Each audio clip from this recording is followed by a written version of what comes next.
Maha Besar Tuhan di surga yang penuh kasih, penuh kuasa dan kemuliaan. Terima kasih Tuhan atas pimpinan penjagaan Tuhan pada setiap satu kami sepanjang hari ini, sehingga kami sekali lagi dipertemukan kembali di kabar Tuhan ini untuk sekali lagi meneruskan acara PKR kami pada malam ini. Terima kasih Kau sudah memberikan kami setiap saat kesehatan, kehidupan yang baik, sehingga itu tidak menghalang kami untuk tetap bersama-sama di dalam perkumpulan PKR ini. Dan pada malam ini terima kasih karena saya begitu baik sehingga kami dapat sekali lagi bersama-sama, dan biarlah Kau juga mengutus malaikat dan kudus Tuhan untuk terus menjamah hati dan pikiran setiap satu kami yang sudah berada di dalam ruangan ini, agar setiap pelajaran firman Tuhan yang kami dengar pada malam ini akan terus mendorong kami, menyentuh hati dan perasaan kami untuk datang lebih dekat kepada Tuhan dan menyerahkan hidup kami ke dalam tangan Tuhan. Biarlah kami terus menjadi hamba Tuhan yang setia di dalam iman kami sehingga kedatangan Tuhan yang kedua kali. Sahabat-sahabat kami yang mungkin dalam perjalanan sampai ke tempat ini, terima kasih Engkau sudah menjaga mereka sehingga mereka selamat sampai di tempat ini untuk bersama-sama dengan kami. Terima kasih juga Engkau sudah memberkati Pastor Brian yang akan melayani kami di dalam menyampaikan firman Tuhan sebentar lagi. Biar apa yang disampaikan, saya percaya akan terus mengangkat jiwa kami lebih dekat kepada Tuhan. Terima kasih mengampuni dosa kesalahan kami, sama ada yang sengaja atau tidak, sehingga kami lihat di hadapan Tuhan. Inilah doa kami, kami persembahkan yang dalam nama Yesus yang sedang menjadi Tuhan dan penebus kami semua. Amin. Baiklah, silakan duduk. Terima kasih Saudara Nasius yang sudah menyampaikan doa pembuka sebentar tadi, juga kepada Tuan Asia yang sudah memimpin kita dalam acara kuis. Baiklah, saya ingin melakukan satu slogan dan saya mahu kita semua untuk menjawab slogan ini. Slogan ini sudah kita biasa dengar. God is good all the time. All the time. God is good. Syukur puji Tuhan, kita semua sudah dipertemukan di tempat ini, walaupun saya percaya banyak dari kita mengalami hari-hari yang sibuk, tetapi kita masih berkesempatan untuk bersama-sama dalam acara kebaktian pada malam ini. Dan saya percaya pada malam ini juga adalah malam yang terakhir kita akan mengadakan acara kebaktian di Gereja Marabau. Dan pada malam yang seterusnya kita akan meneruskan KKR kita di Gereja Kuda. Baiklah.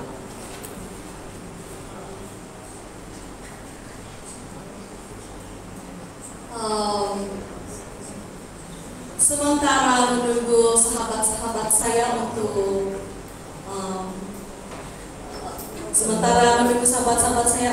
datang ke hadapan untuk bersama-sama dengan saya dan sahabat saya di sini, saya juga tidak lupa untuk mengucapkan selamat datang, selamat bergabung sekali lagi kepada yang berada di YouTube dan Facebook Live. Terima kasih karena sudah meluangkan masa bersama-sama untuk menghadiri acara kebaktian KKR secara maya.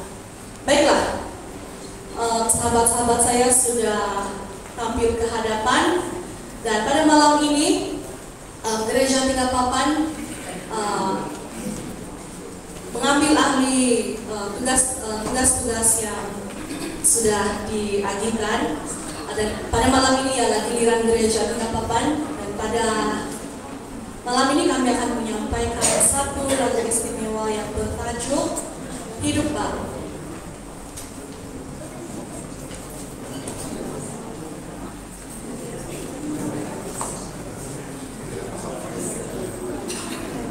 Mungkin boleh naik sedikit ke atas mimbar ini yang pertama, sebab mungkin tidak muat frame kamera Allah sampai ke ujung sana.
Sekali lagi kita katakan amin.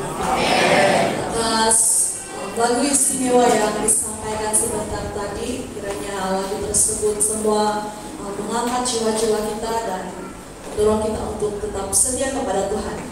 Baik, pada saat ini saya melihat Pastor Wilfred juga bersama-sama dengan kita pada malam ini, Pastor James dan mungkin Pastor Elmo berada di luar ya, berada di luar. Terima kasih karena sudah bersama-sama dengan KKR ini sepanjang malam-malam yang sudah berlalu ya. Terima kasih kebersamaan kita di dalam acara KKR ini. Baik, tanpa membuang masa lagi, saya sangat senang untuk menjemput Pastor Brian untuk mengambil tempat ini, dan kita akan mendengar satu lagi pelajaran yang saya percaya akan memberkati kita semua pada malam ini. Baik, pada saat ini saya akan menyerahkan tempat ini kepada Pastor Brian.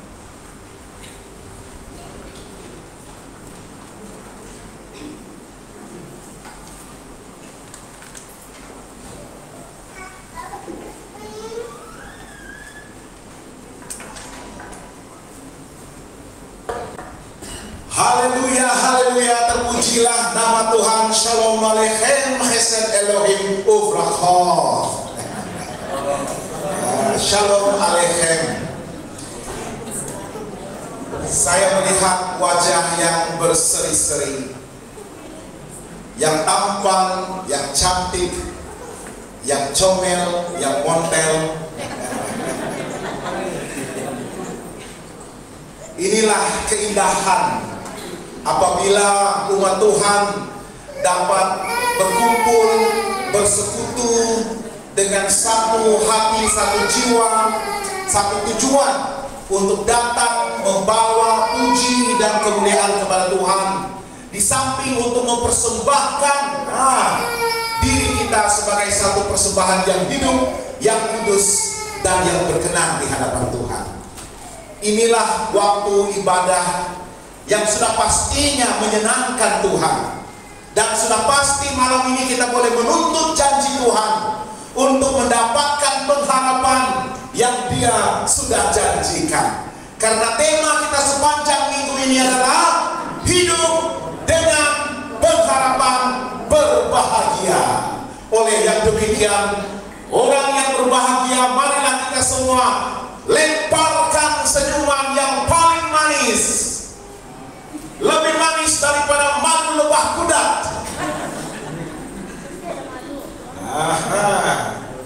Mari kita lemparkan. Saya belum melihat, ada yang masih malu-malu, tapi mau. 1, 2, 3.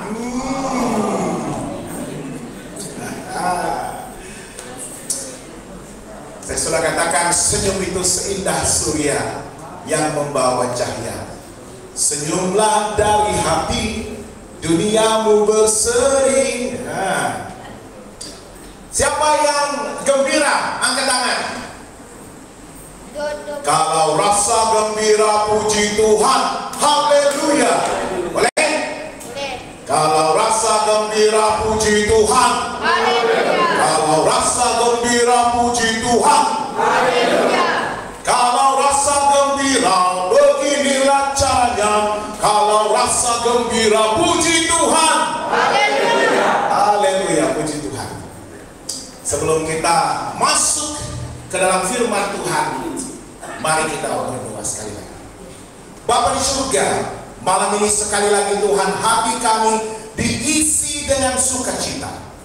Kami datang untuk mendalami firman Tuhan dan mendapatkan kekuatan serta kuasa dan tenaga rohani untuk membantu kami hidup dengan pengharapan berbahagia. Kami undang Roh Tuhan untuk hadir mengurapi setiap kami.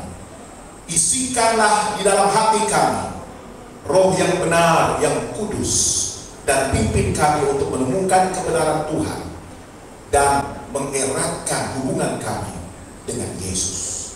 Dalam nama Yesus kami sudah berdoa dan mengucap syukur. Amin. Amin. Malam ini kita akan meneruskan untuk pelajaran kita seterusnya. Orang yang hidup dengan pengharapan berbahagia, mereka akan yakin dan percaya bahwa hidup ini sudah pun diampuni dan bebas. Hidup kita sudah diampuni dan bebas. Dan saya sangat percaya ramai yang masih lagi merasa begitu terbeban, sedang menanggung dan memikul beban hidup yang begitu berat rasanya, dengan berbagai bentuk perasaan yang bercampur baur. Ada perasaan benci, perasaan marah, perasaan cemburu, rasa bersalah, rasa menyesal, rasa dikhianati, dan sebagainya. Sudahlah badan besar, beban pun berat, waduh, lutut pun sakit menanggung beban itu. Malam ini saya mau kita semua untuk keluar daripada tempat ibadah ini dengan tubuh, hati, dan pikiran yang bebas, yang diberikan kelegaan, karena Yesus sudah mengundang kita untuk datang kepadanya, mendapatkan kelegaan apabila jiwa kita dipenuhi dengan beban yang berat. Dia menawarkan kuk yang lebih ringan, yang mudah untuk kita pikul dan mudah untuk dikendalikan. Datanglah kepadaku, hai yang letih lesu dan berbeban berat. Yesus akan memberikan kita kelegaan. Firman Tuhan sekali lagi, ayat tema kita dalam 1 Petrus 3, 1 ayat 3. Siapa yang mau membaca untuk kita? Mari datang ke depan. Nah, kita beri peluang kepada yang lain dahulu. Ada yang sudi datang membaca?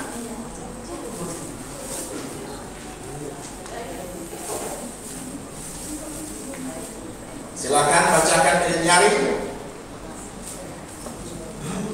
1 Petrus 1 ayat 3. Terpujilah Allah dan Bapa Tuhan kita Yesus Kristus, yang karena rahmat-Nya yang besar telah melahirkan kita kembali oleh kebangkitan Yesus Kristus dari antara orang mati kepada suatu hidup yang penuh pengharapan. Amin, amin. Terima kasih. Ya. Kita Kita dipanggil untuk satu kehidupan yang penuh pengharapan. Jangan menunggu sehingga pengharapan itu tiba di depan mata kita. Karena pengharapan orang yang berharap adalah mereka yang percaya dalam kehidupan ini. Saat ini kita masih boleh menikmati kebahagiaan itu. Karena Yesus yang berdiam di antara kita, Roh Kudusnya yang menghiburkan kita, mendampingi kita, menuntun kita kepada kebenaran, menunjukkan kesalahan dan kelemahan, keterbatasan kita, dan membawa kita kepada penyembuhan dan pertumbuhan rohani. Oleh yang demikian, marilah kita hidup dalam pengharapan yang berbahagia. Dan semua ini datang karena rahmat dan kasih karunia Tuhan. Malam ini kita akan membahaskan topik pengampunan dan kebebasan di dalam Kristus. Dan persoalannya, apakah arti kebebasan yang sejati? Fakta yang pertama adalah kita sudah diampuni. Oleh karena kita sudah diampuni, maka kita sudah dibebaskan daripada belenggu dan rantai dosa. Tetapi bagaimana kita memahami kebebasan yang benar, yang sejati, yang berdasarkan kepada konteks Alkitabiah? Apakah jalan menuju kebebasan itu? Satu-satunya jawaban kita adalah Yesus Kristus. Untuk membahaskan tentang pengampunan, kita harus terlebih dahulu memahami apakah artinya dosa. Apakah artinya dosa? Di dalam Alkitab, dosa difahami dalam beberapa konteks. Konteks dosa adalah apabila seseorang itu tidak menepati sasaran, standar, dan juga tuntutan Tuhan. Dosa secara harfiah bermaksud gagal untuk menemukan ataupun mendapatkan, mencapai sasaran yang dituntut oleh Tuhan. Apabila kita lari daripada landasan yang Tuhan tetapkan, apabila kita bertindak untuk menyimpang daripada jalan Tuhan, apabila kehidupan kita tidak dapat disesuaikan dengan rencana dan tujuan Tuhan, maka itu menyebabkan kita berada dalam keadaan yang berdosa. Dan dosa yang mencapai tahap yang begitu maksimum yang disebutkan dalam Alkitab, the sin of the high hands, dosa yang membawa kepada pemberontakan terbuka untuk melawan Tuhan, untuk menidakkan dan menafikan kebenaran yang sudah kita ketahui. Maka pada waktu itu penghakiman dengan segera. Dan ini kita boleh bacakan dalam beberapa peristiwa di dalam Alkitab, di mana Tuhan harus melaksanakan hukuman yang segera untuk menghapuskan dosa pemberontakan yang sudah cukup penuh berlimpah dalam mangkuk ataupun cawan amarah Tuhan. Dan ada kesalahan ataupun ketegangan, konflik antara satu sama lain, yaitu adalah dosa-dosa yang mungkin kecil, remeh, tetapi impact-nya sangat besar di dalam perhubungan kita antara satu dengan yang lain. Dosa dalam 1 Yohanes 3 ayat 4 mengatakan, setiap orang yang berbuat dosa melanggar juga hukum Allah. Sebab dosa ialah pelanggaran hukum Allah. Dan ini adalah definisi dosa yang sangat jelas dan tegas. Dosa bermaksud apabila kita melawan ataupun menafikan, menidakkan apa yang Tuhan perintahkan kepada kita. Dengan hati yang begitu berani menuruti segala kehendak dan tuntutan hawa nafsu kita, kepentingan diri kita sendiri, keuntungan diri kita sendiri, sehingga kita melanggar.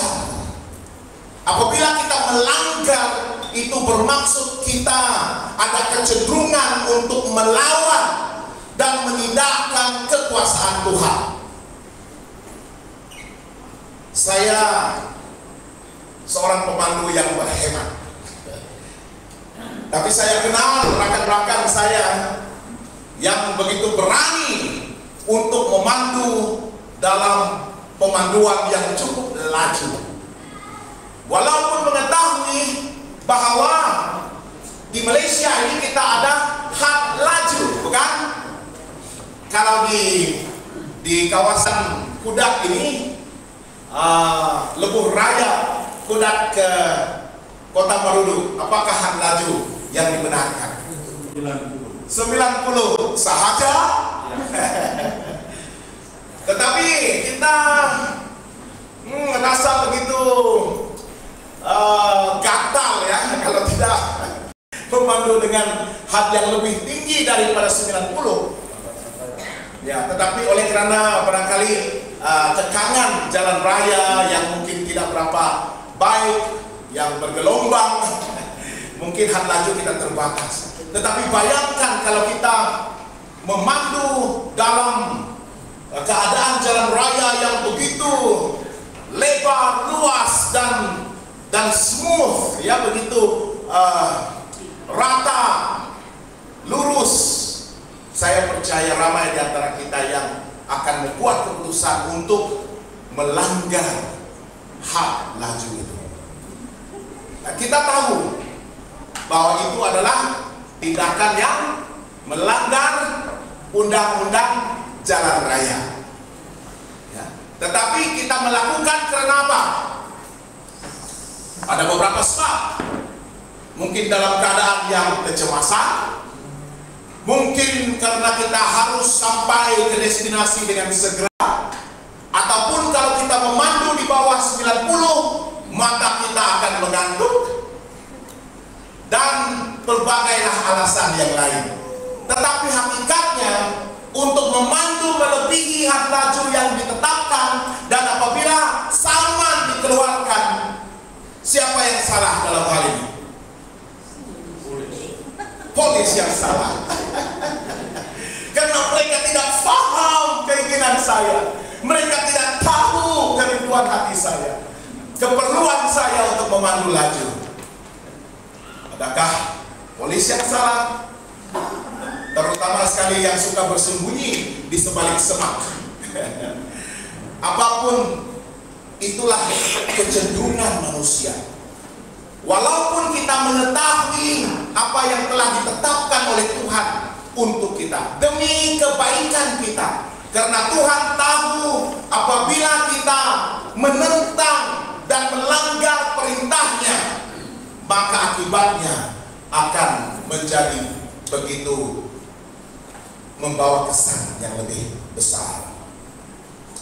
So, dosa adalah pelanggaran hukum Allah, sangat jelas. Dan sebagai orang Advent, kita percaya bahwa hukum Tuhan seperti yang ditafsirkan oleh Alkitab sendiri.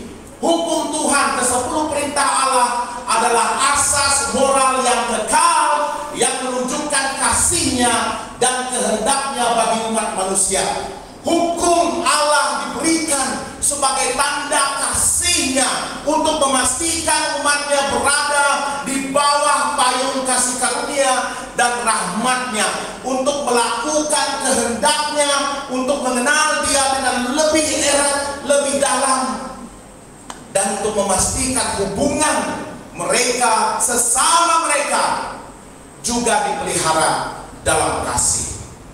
Bukankah ini satu tujuan yang begitu ilahi, satu tujuan yang begitu murni, dan tujuan yang terbaik Tuhan bagi umat manusia?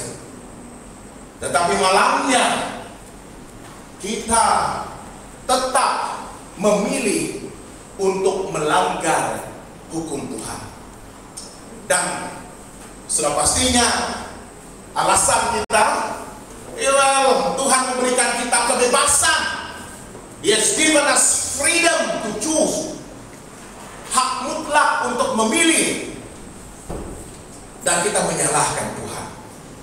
Yang sebenarnya Tuhan mahukan supaya hukum itu memelihara hubungan kita dengan Dia dan hubungan kita sesama manusia. Dan kebebasan itu haruslah diambil dan dipelihara dengan sebaiknya, digunakan dengan bijak untuk membawa berkat kepada kehidupan kita. So, melanggar hukum Tuhan adalah memisahkan diri daripada Tuhan. Sebab upah dosa adalah maut, dan ini adalah kenyataan dan hakikat yang tidak dapat disangkal. Yesus sebagai pencipta dan Dia yang memerintahkan agar Adam dan Hawa menuruti satu perintah yang begitu asas, satu perintah yang begitu mudah untuk difahami dan dimengertikan, satu perintah yang jelas untuk kebaikan mereka. Karena Tuhan mengatakan, jikalau engkau makan daripada buah daripada pohon pengetahuan akan yang baik dan yang jahat itu, maka pada hari engkau memakannya, maka engkau akan mati. So, ada akibat daripada pelanggaran kepada perintah yang jelas dan asas ini. Akibat daripada melanggar perintah ini, mereka akan mati. So, upah akibat daripada dosa adalah kematian. Yesaya 59 ayat 2 mengatakan, segala kejahatan kita inilah yang akhirnya memisahkan kita daripada Tuhan. Oleh kerana pada hari yang penuh malang dan berduka cita itu, di saat Hawa dan Adam secara terbuka melanggar perintah Tuhan, memakan buah larangan itu, maka pada masa itu mereka telah kehilangan kemuliaan Allah. Mereka dipisahkan daripada perhubungan yang intim dan erat muka dengan muka dengan Tuhan, dan mereka kehilangan kehidupan kekal mereka. Walaupun mereka tidak mati serta-merta, tetapi mereka telah kehilangan akses kepada pohon kehidupan yang membekalkan kekekalan itu. Bukankah ini sangat menyedihkan?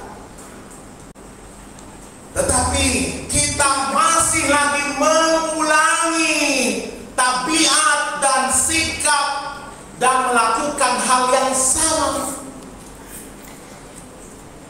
Dan alasan kita adalah Tuhan memberikan kita kebebasan untuk melakukan sesuka hati kita.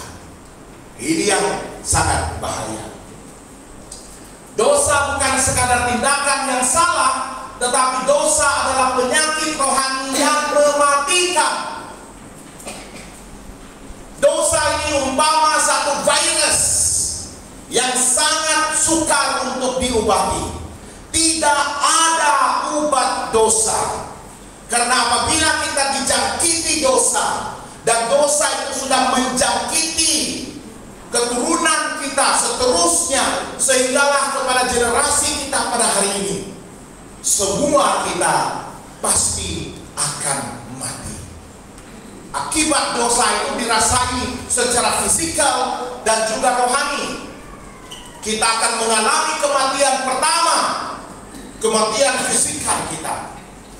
Tetapi kalau kita berterusan berada dalam dosa, maka kita juga ada potensi untuk mengalami kematian yang kedua, kematian yang kekal. Itu sebabnya dosa adalah penyakit yang tidak dapat diubati. Satu-satunya remedi ataupun penawar kepada dosa bukan datang daripada kita, tetapi datang daripada tindakan Yesus yang menyelamatkan. Dosa merosakkan hubungan dengan Tuhan dan sesama kita. Dosa membawa kepada penderitaan, kepada rasa bersalah, dan akhirnya kepada kematian yang kekal. Kita akan membahaskan apa yang terjadi di Taman Eden nanti. Apakah itu ke-10 hukum Tuhan? Ke-10 hukum Tuhan yang juga dikenal sebagai hukum moral. Hukum moral ini bersangkut paut dengan akidah kita. Hukum moral ini dia memelihara gaya hidup kita. Bagaimana kita berhubungan dengan Tuhan, bagaimana kita berhubungan dengan satu sama lain. Hukum moral inilah yang memelihara the divine nature, sifat-sifat keilahian di dalam kehidupan kita. Apabila kita menuruti ke-10 hukum Tuhan itu, yang juga merupakan pantulan dan manifestasi kepada sifat-sifat Allah, maka kita juga menyerap sifat-sifat ilahi itu di dalam hidup kita. Ya, tetapi malangnya bahkan bangsa Israel sendiri pun secara terang-terang berulang-ulang, berkali-kali melanggar perintah Allah. Hukum 10 inilah satu-satunya dalam rekod Alkitab yang merupakan manuskrip ataupun penerbitan, publication yang dituliskan oleh Allah sendiri, dituliskan oleh jari Tuhan sendiri pada 2 loh batu ini. Walaupun Musa memecahkan ataupun melemparkan batu itu, tetapi dituliskan semula seperti asalnya. Dan itulah yang dipelihara sehingga ke hari ini. Di dalam Alkitab kita belajar bagaimana Tuhan melalui Roh Kudus-Nya mengilhami para penulis Alkitab. Lebih daripada 40 orang itu Tuhan mengilhami, tetapi mereka menuliskan menurut ilham daripada Roh Kudus itu. Tetapi pada hukum 10 ini ditulis oleh jari Yesus, jari Allah sendiri. Nah, saya tanya kepada kita semua. Oh, sudah ada di sana ya. Keluaran 20 ini adalah rekod hukum 10. Dan hukum itu bermula dengan satu pengisytiharan bahwa Tuhan katakan, akulah Tuhan yang telah membawa engkau keluar daripada perhambaan. Oleh itu maka barulah bermula perkataan jangan. Mari kita buat sedikit ulang kaji tentang hukum 10 ini. Apakah hukum yang pertama? Nah, mari kita ada cenderamata Puan Farah. Oke, siapa yang boleh sebutkan hukum yang pertama? Ya, silakan. Dengan ada padamu Allah lain di hadapan. Oke, terima kasih. Hukum yang kedua. Perintah Allah yang kedua. Silakan.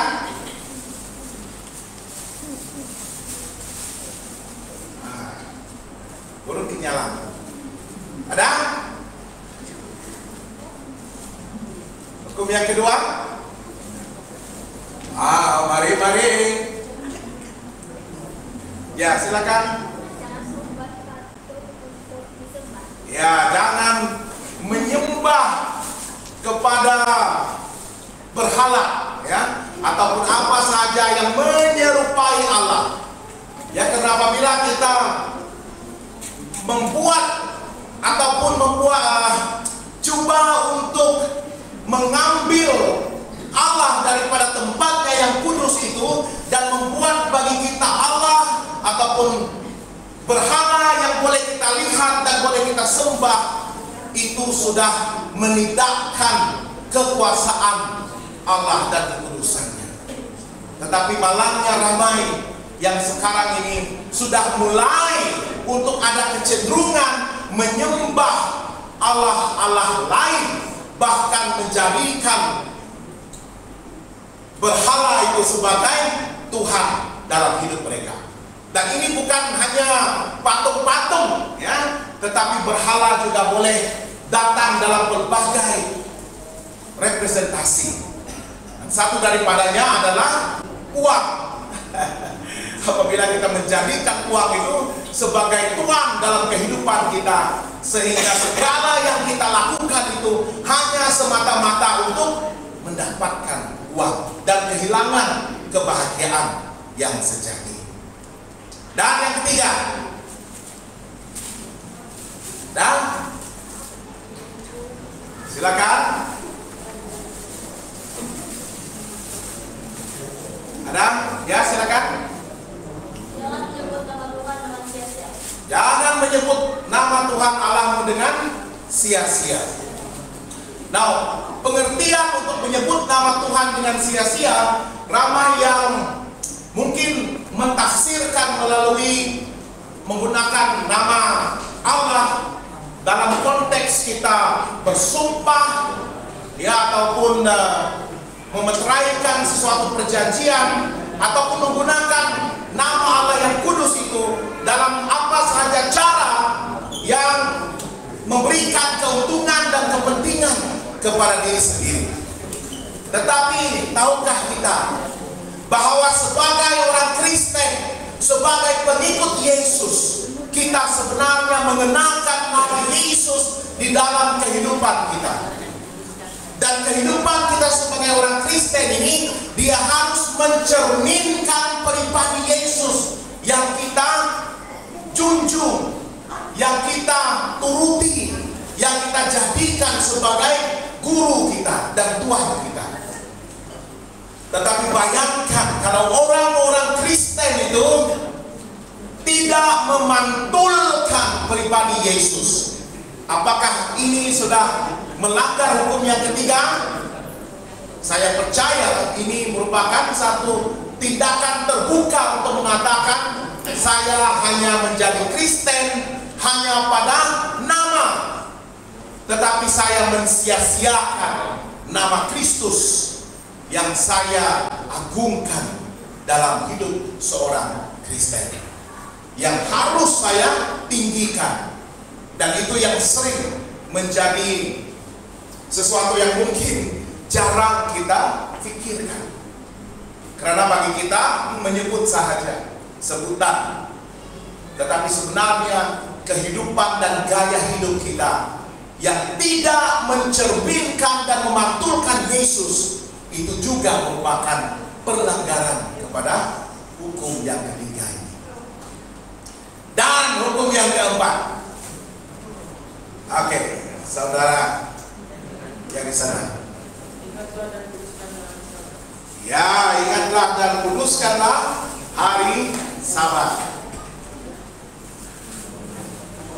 Karena apa?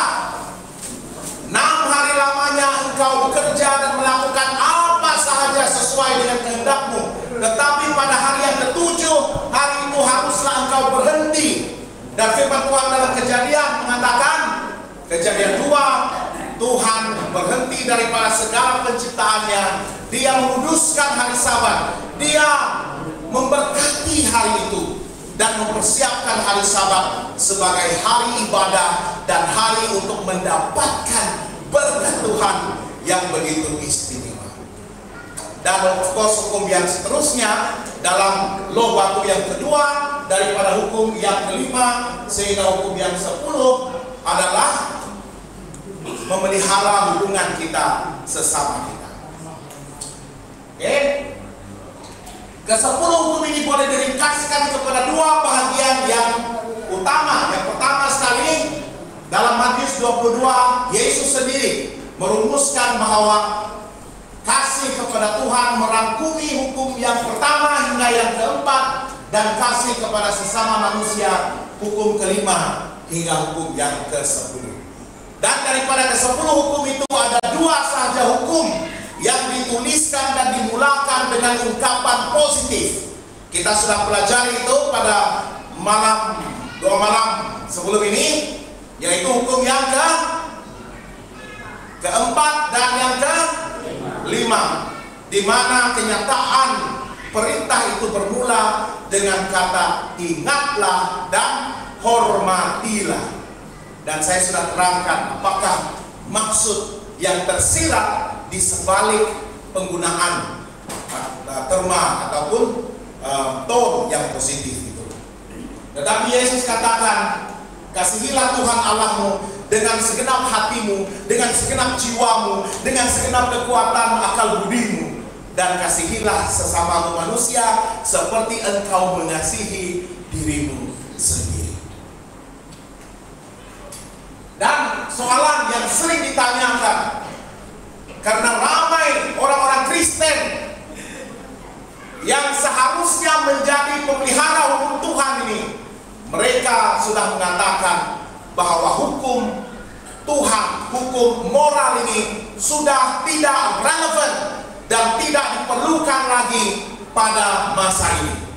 Mereka katakan bahwa hukum 10 itu sudah pun dipakukan, disalib saat Yesus mati menyelesaikan tugas pengampunannya sebagai domba Allah. Maka dengan itu tidak lagi relevan ke-10 hukum Tuhan ini. Alkitab mengatakan tidak. Yesus sendiri mengatakan, jangan kamu menyangka aku datang untuk meniadakan hukum Taurat ataupun kitab para nabi. Aku datang bukan untuk meniadakannya apa? Melainkan untuk menggenapinya, untuk memenuhinya, untuk memeteraikannya, untuk menunjukkan bahwa hukum ini kekal selama-lamanya. Yang dipakukan di kayu salib itu bukan hukum moral, tetapi adalah hukum upacara. Dan dalam konteks ibadah orang-orang Israel ini, mereka diberikan berbagai bentuk hukum. Satu daripadanya adalah hukum moral, yang kedua hukum upacara yang berkaitan dengan apa? Lambang kepada pengorbanan Yesus di salib, dan itu dilakukan sejak daripada dosa bermula, di mana mereka harus mengorbankan binatang yang mewakili domba Allah yang sebenarnya. Dan domba, kambing, lembu dan sebagainya itu harus dikorbankan untuk menunjukkan akibat dosa yang berakhir dengan kematian. Dan itu sebabnya korban untuk penebusan dosa dilakukan setiap masa.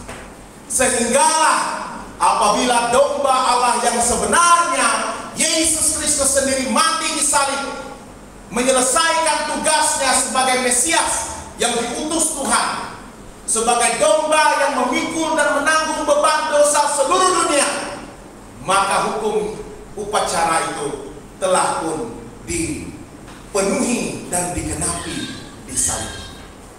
Tetapi hukum moral kekal terpelihara sehingga hari ini. Apakah peranan hukum dalam keselamatan kita? Ingat, ajaran Alkitab mengatakan kita diselamatkan oleh apa? Kasih karunia Tuhan melalui iman kita kepada Yesus Kristus. Kita tidak diselamatkan melalui perbuatan hukum. Maksudnya, hanya kasih dan rahmat Allah yang menyelamatkan kita melalui pengorbanan Yesus. Itu sebabnya kita diampuni bukan karena tindakan dan kelayakan kita, tetapi karena Yesus dalam kasih-Nya, belas kasihan-Nya yang sanggup memikul beban dosa kita dan mati di salib untuk kita. Itu adalah pengampunan yang telah digenapi oleh Yesus. Tetapi itu tidak bermakna kehidupan saya harus bebas sepenuhnya.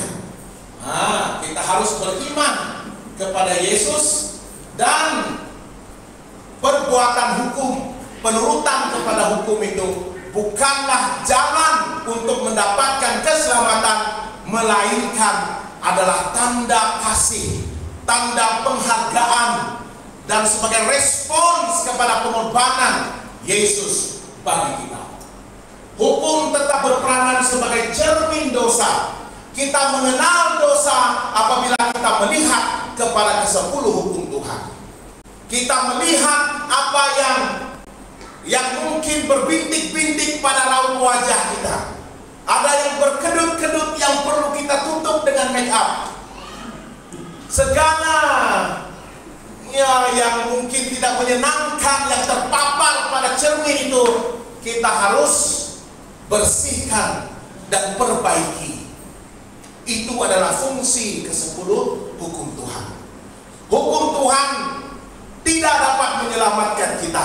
Hanya iman kita kepada Yesus dan kasih karunia Yesus yang menyelamatkan. Amin. Tetapi hukum Tuhan sebagai cermin itu sangat penting, karena cermin itu yang menunjukkan kepada kita bagaimana kita boleh bertumbuh dalam kasih karunia Tuhan setiap masa. Siapa yang tidak perlukan cermin di sini?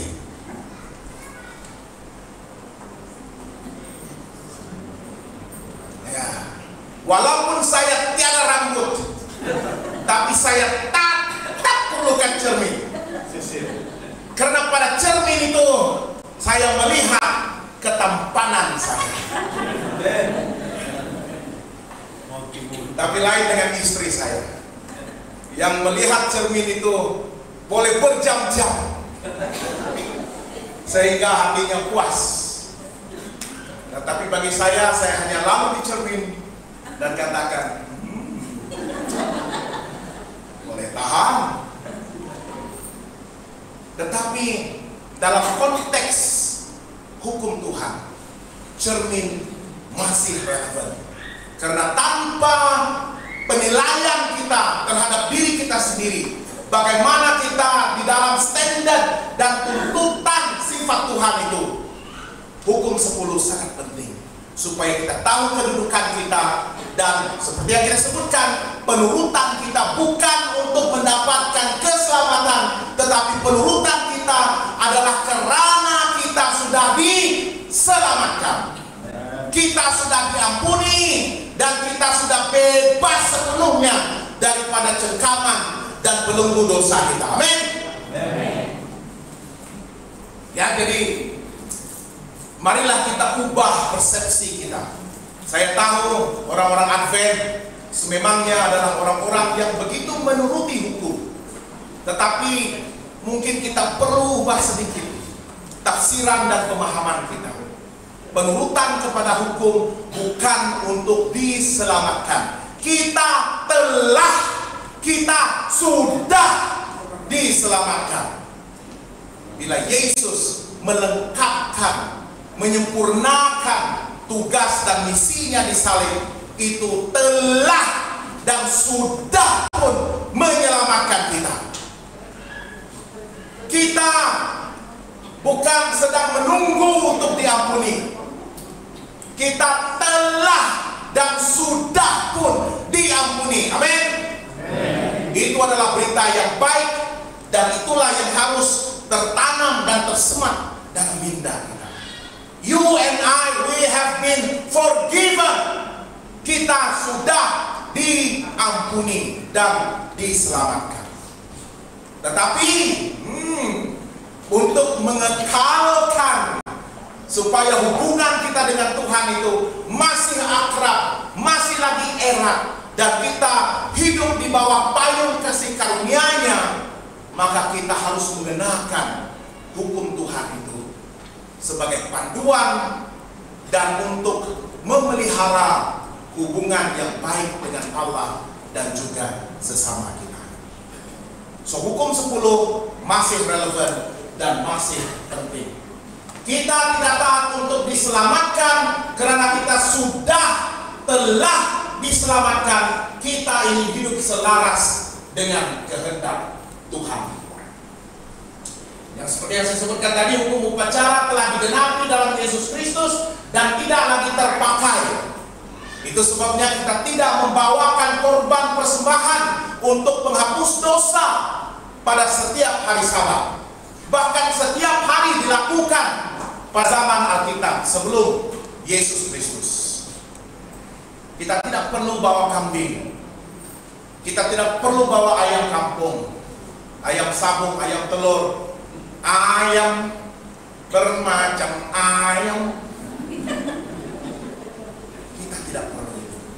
Karena segala yang telah dikorbankan sebelum ini adalah taib atau lambang kepada domba Allah yang sebenarnya. Dan itu sudah digenapi di salib. Hukum upacara inilah yang terhenti serta-merta apabila tabir yang memisahkan tempat yang maha kudus dengan tempat kudus terbuka, apa kita sebut itu, koyak, rabak dari atas ke bawah, sehingga membuka laluan kepada kita untuk menghadap tahta Tuhan yang kudus.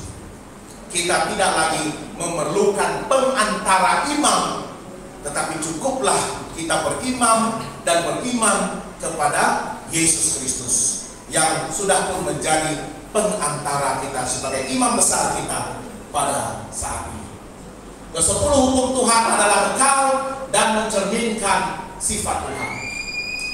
Doktrin gereja Advent menyatakan bahwa ke-10 hukum adalah asas kepada perjanjian kekal, memelihara dan menolong kita untuk bertumbuh di dalam sifat dan pribadi Yesus.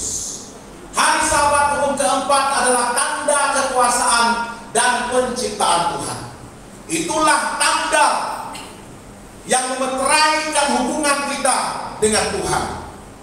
Tuhan mengenakan hukum Sabat ini sebagai proclamation, pengisytiharan bahwa Dia adalah pencipta, dan hari Sabat adalah monumen kepada kita untuk mengingati Tuhan Allah sebagai pencipta, dan hari Sabat dipelihara sebagai hari ibadah yang kudus.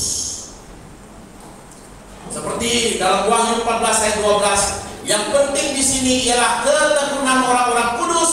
Di zaman akhir ini akan ada kumpulan orang yang kekal, percaya kepada Tuhan, beriman kepada Yesus, tetapi mereka juga menuruti perintah-perintah Allah. Dan perintah-perintah Allah itu sangat jelas adalah hukum moral, ke-10 hukum Tuhan. Yes, Yesus sendiri katakan, tidak semua yang berseru kepadaku, Tuhan, Tuhan, mereka ini akan diselamatkan. Dan ini sangat menyedihkan, karena iman kepada Yesus seakan-akan bukanlah satu-satunya penentu kepada keselamatan kita. Tetapi sebagai orang percaya, kita dituntut untuk menuruti kehendak Allah yang kita sembah.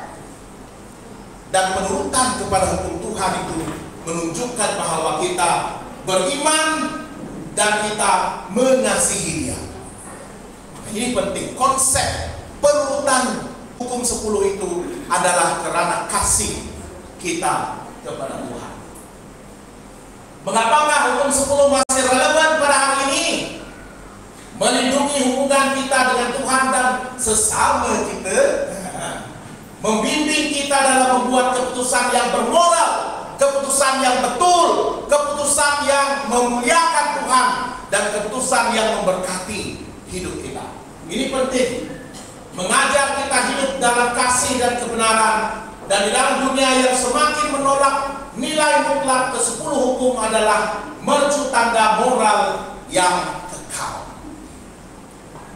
Kita sudah pelajari bagaimana di zaman akhir ini kebenaran itu sudah tidak dipentingkan lagi. Ramai orang sudah memilih untuk menuruti keinginan dan hawa nafsu sendiri. Apa yang menguntungkan itulah yang dilakukan, karena kita mementingkan diri sendiri.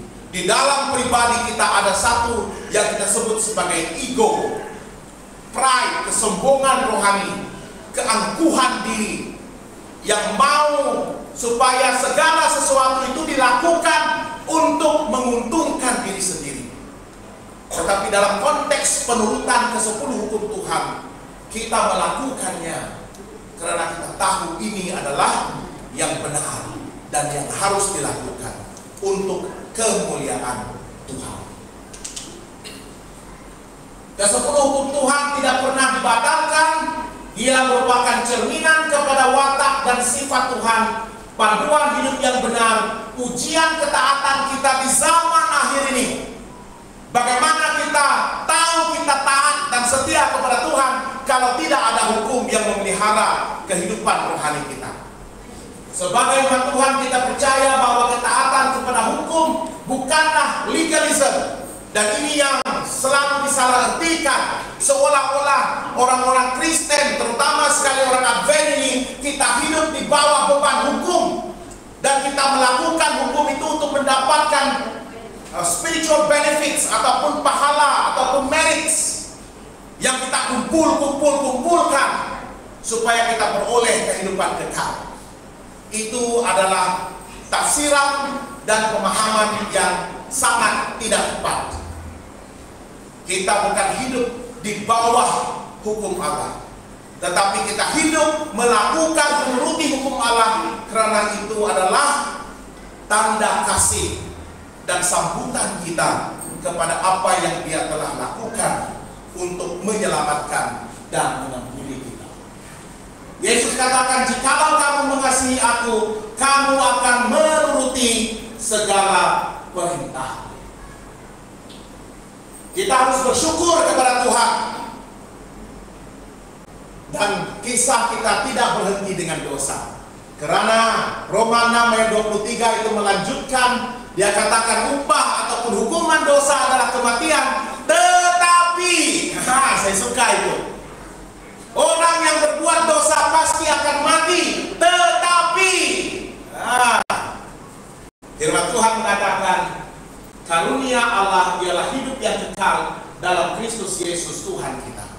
Yes, dosa akan mematikan kita, memisahkan kita daripada Tuhan. Tetapi kasih karunia dan rahmat Tuhan inilah yang menyelamatkan, yang memberikan kepada kita hidup yang kekal dalam Kristus Yesus Tuhan kita.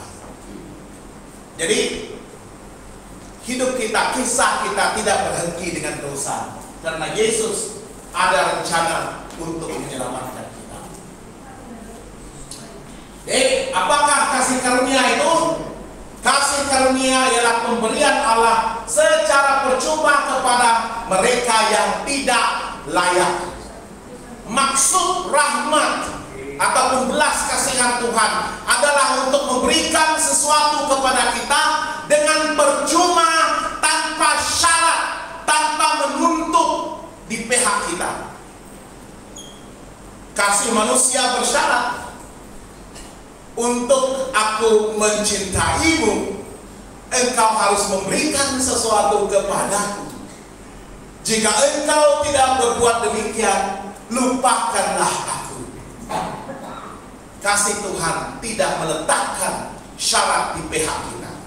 Kita lakukanlah apa saja sekalipun, turutilah ke-10 hukum Allah sekeras mana sekalipun, ia tidak akan dapat menyelamatkan kita.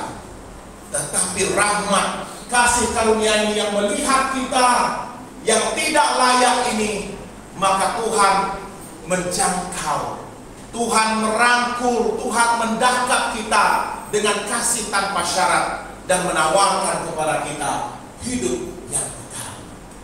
kita yang tidak layak pun di hadapannya, tetapi karena kasih karunia ini, Dia melayakkan kita. Kasih karunia kamu diselamatkan oleh iman. Kita tidak diselamatkan karena perbuatan baik kita, tetapi karena kebaikan Tuhan. Dan Yesus adalah manifestasi kasih Tuhan kepada kita. Yesus adalah domba Allah yang menghapuskan dosa. Kita sudah pelajari dalam sistem korban perjanjian lama, domba dikorbankan untuk menebus yang harus mati bagi pihak kita yang sepatutnya mati. Yesus mewakili kita. Itu menunjuk kepada pengorbanan Yesus di salib. Yesus menggantikan tempat kita. Dia menanggung hukuman dosa supaya kita dapat dibebaskan. Ini yang sangat penting untuk kita yakini pada malam ini.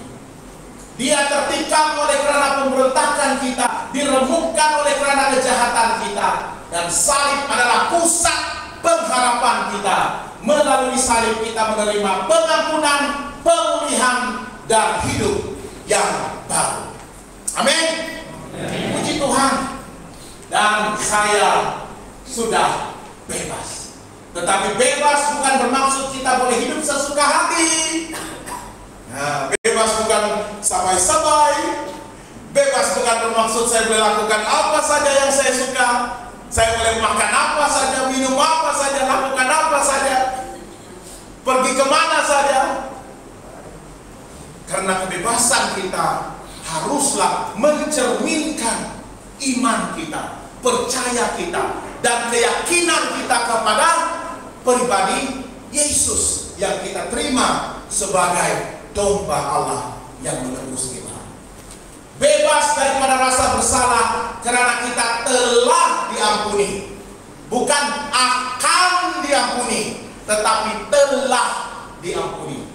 Bebas daripada kuasa dosa karena Roh Kudus memampukan kita untuk menolak kejahatan. Kita bebas, tetapi kita bersyukur karena Roh Kudus memberikan kita kuasa dan kemampuan bahwa di dalam Kristus, melalui Kristus, aku boleh melakukan apa sahaja karena kekuatan yang kudapatkan daripada Kristus. Bebas untuk hidup dalam ketaatan bukan karena kewajiban, tetapi karena kasih kita kepada Tuhan. Itulah yang mendorong kita untuk menuruti perintah Tuhan. Roma 8, 1 dan 2, demikian sekarang tidak ada penghukuman bagi mereka yang ada di dalam Kristus Yesus. Kita sudah bebas. Kebebasan sejati ialah bila kita tidak lagi menjadi hamba dosa, tetapi menjadi hamba kebenaran. Kita tidak lagi memikul beban dosa itu, tetapi kita memiliki kemampuan untuk mengatakan tidak kepada dosa, dan kemampuan untuk menyemaikan perasaan kasih, sukacita, dan kebahagiaan yang sejati di dalam hati kita.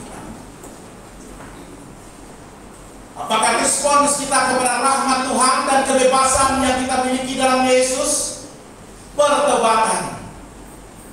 Jika kita masih belum lagi melepaskan beban kita, masih belum lagi menerima ajakan Yesus supaya kita berbalik daripada pelanggaran dan dosa dan kekejian kita, kembalilah kepada Tuhan. Tuhan sedang memanggil kita. Dia menawarkan tangan yang terbuka untuk mendakap kita semula. Tidak ada syarat untuk kembali kepada Tuhan.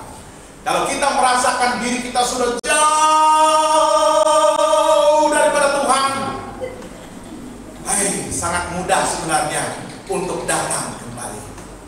Sangat mudah. Softly and tenderly, Jesus is calling. Calling for you and for me. Dia memanggil Anda dan saya. Sangat mudah. Walaupun kita merasa begitu jauh. Jesus is just a prayer away. Yesus itu hanya sejauh doa. Pernah dengar lagu itu? Suka dengan lagu itu? Bila kau rasa gelisah di hatimu bila lagi? Hah? Bila gelap kabut tak menentu hidupmu, ingat Yesus takkan pernah jauh darimu. Dia selalu pedulikan kamu. Ada lagi kan mereka berdua? Itu chorusnya, chorus lah. Saya rasa semua tahu chorusnya. Ready?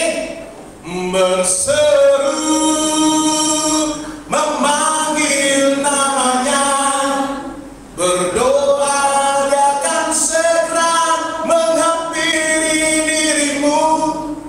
Percaya dia tak jauh darimu, dia hanya sejauh doa. Haleluya. Siapa yang merasa begitu jauh daripada Tuhan, datang dengan segera, karena Yesus hanya sejauh doa. Sedarlah dosa dan rasakanlah kedukaan untuk mendapatkan kembali kasih dan kesucian dan kemuliaan Tuhan. Anak yang hilang menyesal dan dia pulang ke rumah Bapa. Dalam Alkitab, pertobatan sejati ialah perubahan hati yang dibangkitkan oleh Roh Kudus. Maka kita harus mengaku dosa kita. Jika kita mengaku dosa kita, maka Dia adalah setia dan adil, mengampuni dan memulihkan. Tuhan bukan saja mengampuni, tetapi Dia membersihkan dan memberikan hati yang baru, hidup baru dalam rahmat Tuhan. Barang siapa yang hidup dalam Kristus, dia adalah ciptaan yang baru, yang lama sudah berlalu dan yang baru sudah datang. Kehidupan dalam Kristus bukan hidup sempurna tanpa jatuh, tetapi hidup yang selalu kembali kepada Sang. Kita pasti jatuh, tersandung, jatuh, tapi yang penting adalah untuk bangkit, jatuh bangkit, dan teruskan perjalanan kehidupan kita sehingga akhirnya. Mari kita tutup dengan cerita ini. Seorang banduan yang telah bertahun-tahun dipenjarakan, satu hari dia menerima surat pengampunan daripada raja negara itu. Tetapi dia ini karena begitu jahat, dia sememangnya layak untuk menjalani hukuman pemenjaraan itu akibat jenayah yang besar yang dia telah lakukan. Dan otaknya, pikirannya menyangkal, ya, dia tidak akan percaya bahwa dia diampuni, walaupun sudah ada salinan surat pengampunan daripada raja itu.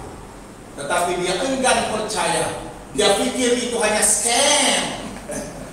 Dia tetap hidup seperti banduan, walaupun pintu penjara sudah dibuka baginya. Dia tetap memilih untuk hidup dalam penjara, menjalani hidupnya seperti biasa sebagai seorang banduan bersalah. Dia tidak mau percaya kepada tiket kebebasan daripada raja itu. Sehingga suatu hari seorang peguam datang membawakan salinan asli surat pengampunan itu dan berkata, "Lihat, namamu sudah tertulis di sini. Kau telah diampuni, kau harus bebas." Barulah dengan air mata yang mengalir dia keluar dari penjara dan berkata, "Aku tidak akan kembali hidup sebagai banduan lagi. Aku akan gunakan kebebasan ini untuk hidup baru." Adakah ini mengingatkan kita akan seseorang dalam hidup kita, ataupun kepada kita sendiri yang masih lagi merasakan kita ini masih lagi banduan? Tetapi sebenarnya Tuhan sudah menawarkan kita pembebasan sudah lama. Tinggallah hidup sebagai banduan, tinggalkanlah penjara Anda, karena kita sudah bebas. Bebas.